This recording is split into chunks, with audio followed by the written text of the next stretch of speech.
The whole idea of today's conversation was just to get to a reciprocal playing field, a even playing field. So, Mr. O'Leary, what if there was a company called WeatherTech? You know, and they produce really nice mats for their car. I have them in my F-150. And they woke up one day and they looked on Alibaba and they saw that their products were being sold on Alibaba. And they looked at their shipping, and they never had done any business with Alibaba. And they looked just like the mats that they produced in Illinois, and they even had their name on it, right? What could they do to stop this theft of their product? And they got nothing for it. What would be their recourse right now?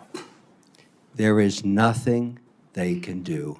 You have just told the story of 1 million small businesses in America over the last 20 years.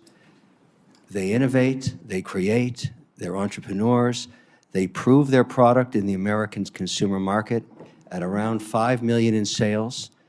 They're knocked off. By whom? China.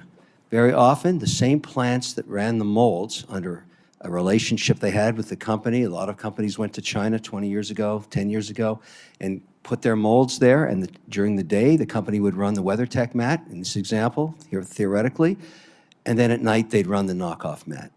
And they would bring it into the market, let me guess, 30% off retail of WeatherTech. And I've seen this happen countless times. And in some cases where the company's very small, they go out of business, and nobody hears that tree falling in the forest. It happens thousands of times. There's such an immense opportunity here to enforce existing laws, but really, at the end of the day, the reason that behemoth company couldn't do anything about it, they have no access to the Chinese courts. They can't resolve the complaint through litigation, as we do here.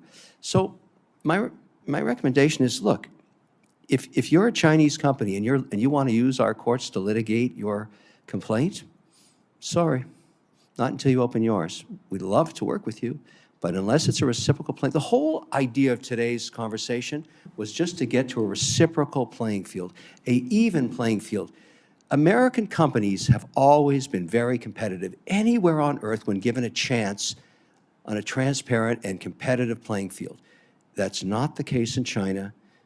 I mean, we're all saying the same thing here. It's got to get fixed. And finally, here we are, with tariffs being the excuse, but now I think she has to come to the table, and I hope it happens. And I'd like to see tomorrow morning 400% tariffs.